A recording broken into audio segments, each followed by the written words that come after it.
Ladies and gentlemen, it's the PB Podcast, pushing boundaries, coming at you with some more content this week.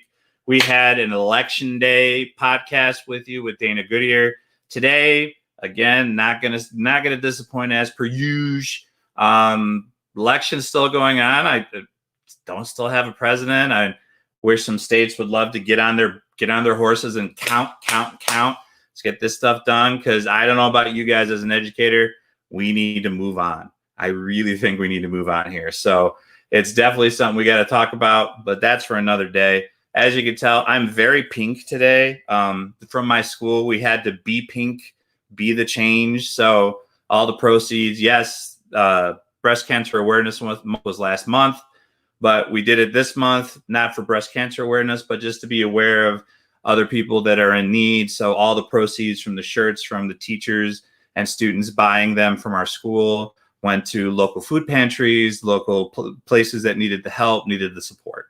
So I don't wear pink usually, but this is very pink. So I'm trying to be the change today. Today, let me give my guest the proper introduction she needs. So we have Miss Sherry St Clair. So she is the president at Reflective Learning and senior fellow at International Center for Leadership and Education. Sherry is the author of this book called Coaching Redefined, a guide to leading meaningful instructional growth. She coaches teachers, leaders across the country and beyond to best meet the needs of our students, drawing from her rich experience at various levels of public education. She is highly regarded as an expert in the areas of highly effective instructional strategies, classroom walkthroughs, effective use of data, literacy, and creating of culture of college and career readiness. My God, Sherry, that's a lot, don't you think? Would you stop being awesome? I mean, God, that is a mouthful. Well, thank you very much. It has taken a while to get there, and I'll try to live up to that today. But I do feel so blessed to do my work. I really do. Yes, we very honored to get to do the work that this place has made me. I definitely see you everywhere in education. I definitely see you everywhere, all over Facebook and everything else. So a lot of things that you're touching and you're impacting. And we were talking a little bit before we started. You're in Kentucky. I'm in Chicago. How is it down there with the virtual learning and the COVID and everything in your neck of the woods? How are people reacting? How are people, your kids and everyone, handling it? Well, I have two teenagers in the house, and one is starting their high school experience this way, and one is a junior. The one that is a junior has been doing virtual learning for quite some time with the dual credit classes. She started those in her freshman year, I believe. The one entering the freshman year is that freshman year is a hard transition year as it is, and doing it virtually is even tougher, as you know. So they're going to school a couple days a week, but the rest of the time is online. And I think same as the rest of us, they're getting a little tired of Zoom. But I'm so thankful for tools like that too, that we can still see our students, stay at least connected a little bit, and continue learning and continue teaching. I think about, what if this happened 10 years ago and we were without these tools? So I don't know that any of us will want to Zoom or be on these platforms for a while afterwards. We might need a little break, but I am thankful for them for right now. Don't you remember 10, 15 years ago when we didn't have this technology, or when we were in high school way back when, and, we had those books and papers and stuff. And it's like, I don't know if we would survive if this happened when we were in high school, if it would have been such as, as effective as it is now, even with the limitations that are being put upon us. Exactly. Yeah, I agree. It's ridiculous. I don't even know anymore. But so let's talk about it. Coaching Redefined. What made you want to write this book? This book took me about 10 years to really write. I'll be honest with you. wanted to write it a lot sooner, but I just couldn't commit to the time that it took. And then I was at a point where I just could not help the number of people that were asking for help. I didn't have that many days in my schedule. And so it was an extension of my work. And it finally was, I just felt like I needed to do it to serve well. I love the on the ground work. I love the connecting with people and watching them grow and walking beside them as they do that. But at the same time, I felt like if I didn't write this book, then I would be limiting those that I could impact. So that's how it came about. And it came about in thinking about what we really need to do in the area of coaching. We have administrators who serve as instructional leaders in school. We have instructional coaches who serve as instructional leaders in school. And quite frankly, we have some awesome teacher leaders that serve in the role of instructional leaders in school. And so this book is to help to align all of those to work in a unified way for the betterment of the students. I really focus on 3 major areas in this book. I believe that to be a strong instructional leader, no matter what role you have, you need to be strong in your relationship piece, in the content piece, and in the leadership skills.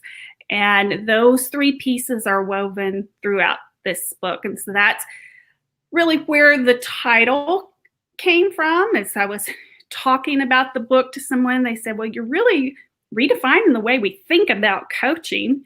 And, tears came to my eyes when I said that. When they said that, I said, I think you just gave me the title of my book. And so that's how the title came. But it's really, it weaves together those leadership skills, content skills, and then first and foremost, the relationship skills that are so vital to be a strong instructional leader in your school. So, and I've started to take a look at it. I was able to get a copy and do some necessary homework for, our show and everything else. I'm questioning because there's one thing where it says on your bio, it talks about data and you're, using data to be able to assess schools and everything else. Now, I've talked to others that say on this show that say that data is, MAP testing and SAT and all that stuff is a little unnecessary and needs to be done away with. And there's a lot of different talk on the subject from every different angle and from every different side. What's your take on data and testing and things like that, which is such a hot button right now, especially in this COVID age and this virtual learning age? So the data that so if you open up that book, the first part of that data that I have coaches look at is really soft data. So I encourage schools to start with what I call a listening tour. And you can find out more about that on my website, reflectlearn.com. But it is really where that instructional leader is going to set aside time to talk to all the stakeholders, talk to the business community, the teachers, the students, anyone, and parents, anyone that would have an impact on the teaching and learning that's happening in the school, and get a feel for how they feel about what's happening inside those classrooms, inside those schools, how students are learning. That data will help inform how you go about leading that school. Not only what people tell you during that listening tour, but also what they leave out. Both of those things are equally important. And that's how you start to build relationships too. So that's one piece of data that I feel inform how you strongly about needs to be in place to truly coach well.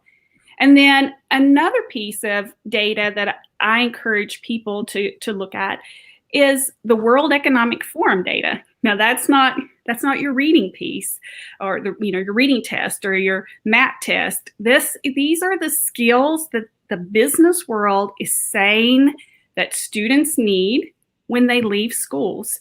And what I find is they do not get a whole lot of attention in growing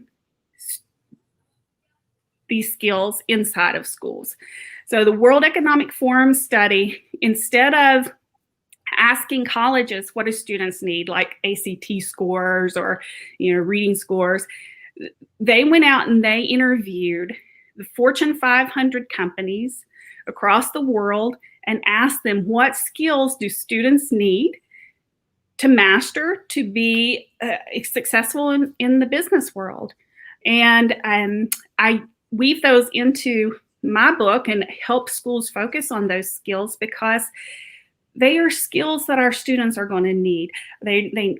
Complex problem solving, communication skills, collaboration, empathizing with others. So, sometimes we do things that allow students to grow these skills in schools, but they don't necessarily look different from second grade to fifth grade to ninth grade to 12th grade. We can't tell if students are growing in these areas. And so that's more of the data that I think that needs a little more attention in schools. We still want students to be able to read. We want them to be able to do math. Those are important, but I think we've swung the pendulum too far to one side, and we forget that there's this human element that also needs to be developed, and that we are partially responsible for helping develop that inside schools.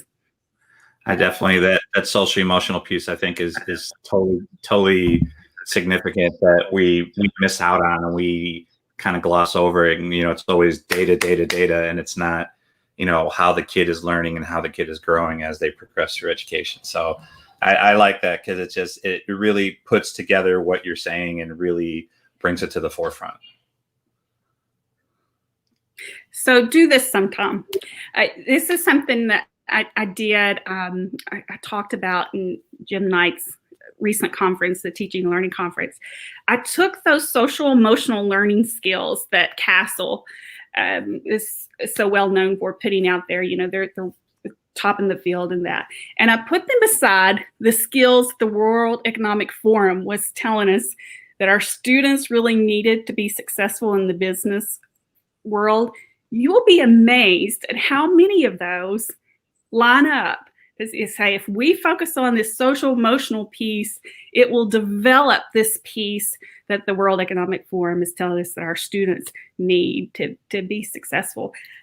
It gave me chills when I put those side by side and said, well, no wonder our students were seeing a need for these social emotional pieces, and our business world is also telling us this, and we're not addressing that enough. So I'm thrilled that schools are starting to address social emotional learning for students, and quite frankly, pay attention to some of the social emotional needs of their staff as well. That's very much needed. It was needed before COVID, and it's definitely needed now. Yes, it does. So administrators out there, take care of your teachers, please, because we're starting to lose our minds just a little bit.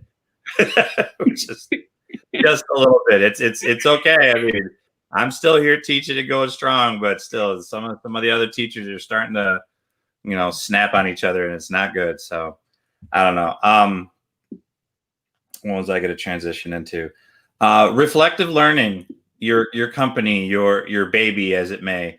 Tell me what reflective learning is and what it represents for you. Why did you start it, and what does it do? So there's several layers there. I work as a coach for teachers, and I go in and coach individual teachers through that. Right now, I'm doing less of that and more of instructional coaching of coaches, or coaching of coaches, and coaching of administrators as well. So those are three different pieces that I work from. But honestly, right now, the majority of my work is with administrators, coaching them on how to be an instructional leader, how to be an effective instructional leader, and instructional coaches in school systems as well, and helping school systems set that up effectively so that it works well, and so that teachers don't see it as a punishment to have that coach. And it's really should be a support system for teachers. So when you work with administrators and coaches, what do you see them in 2020, or what do you see them lacking that you have to help support them on? Like, what do you see the one thing that can help bring them to that next level? It's different. That's the beauty. And also what's hard about our field is that different parts of the country are different. Every school has its own culture. When I work outside of the country, those are different. So it really depends. I don't know that I can accurately answer that question. But that's why I have those 3 pockets in my book, because there will be some people that in those school systems I work with, they know instruction. Like, they are so good at having Marzano memorized and John Hattie memorized, and they can spit that out and know exactly what that strategy is, but they don't necessarily know how to give teachers ownership of their own learning, or how to grow their school into what I call a learning organization. And that's from the business field, but how to grow so that teachers can grow their own learning versus them just telling them things to do. I'll work with others on the relationship building. Sometimes we will get in our own worlds and forget to go talk to students and see how students are feeling about what's happening in the school. And it just happens. It's not that we don't want to do that. We miss that piece. And then sometimes with instructional coaches, if I'm working with instructional coaches, sometimes an administrator will pick the best teacher in the school and stick them in the role of instructional coach, and they've never had any leadership training. And so if that's the case, then I'll come in and I'll coach on the leadership skills that are needed for that role, because those of us who've been trained as administrators, we were trained in that. And if you weren't trained in your college, it was trial by fire when you were an administrator.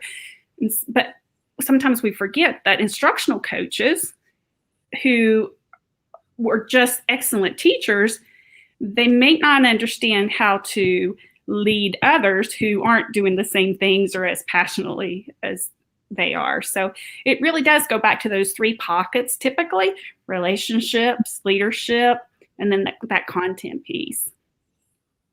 Excellent. Yeah, it seems to spread out all across the board.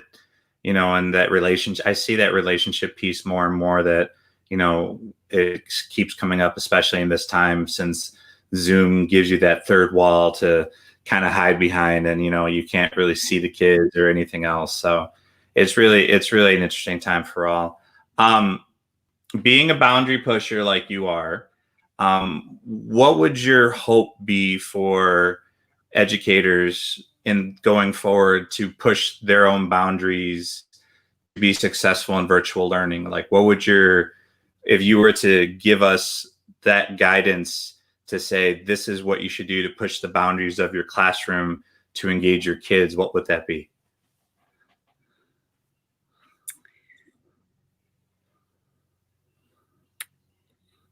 I think it would be, and honestly, I'm basing this off of what I'm seeing in my own children right now. So I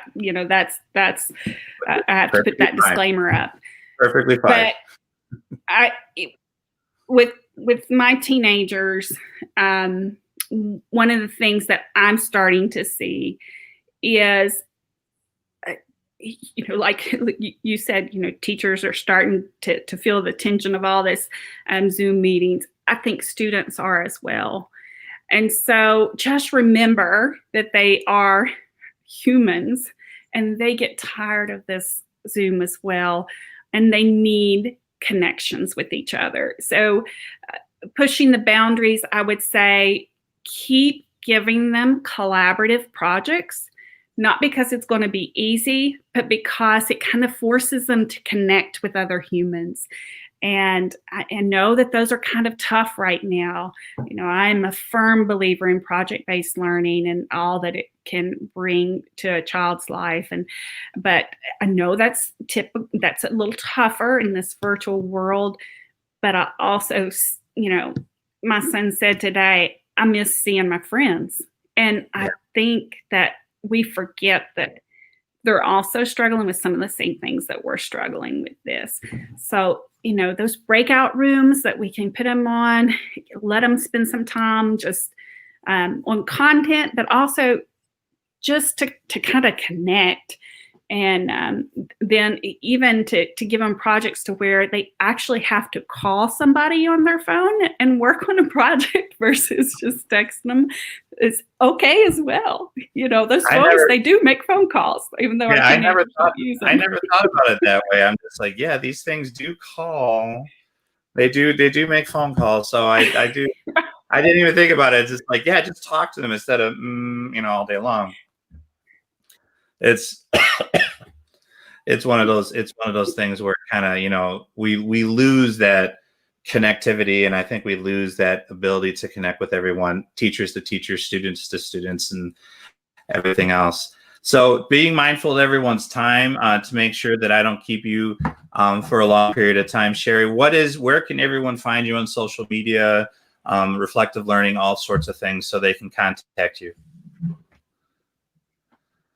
Right. So I'm most active on Twitter and the Facebook page. Those would be my two most active places, but probably Twitter is my most active. You can go to my website, www.reflecttolearn.com. One of the things that I do most frequently is post on the blogs there, and I share those on Twitter and Facebook, Instagram as well. But you can follow that blog there. I'm getting ready to launch another little area of the website that I hope will help instructional leaders of all types there.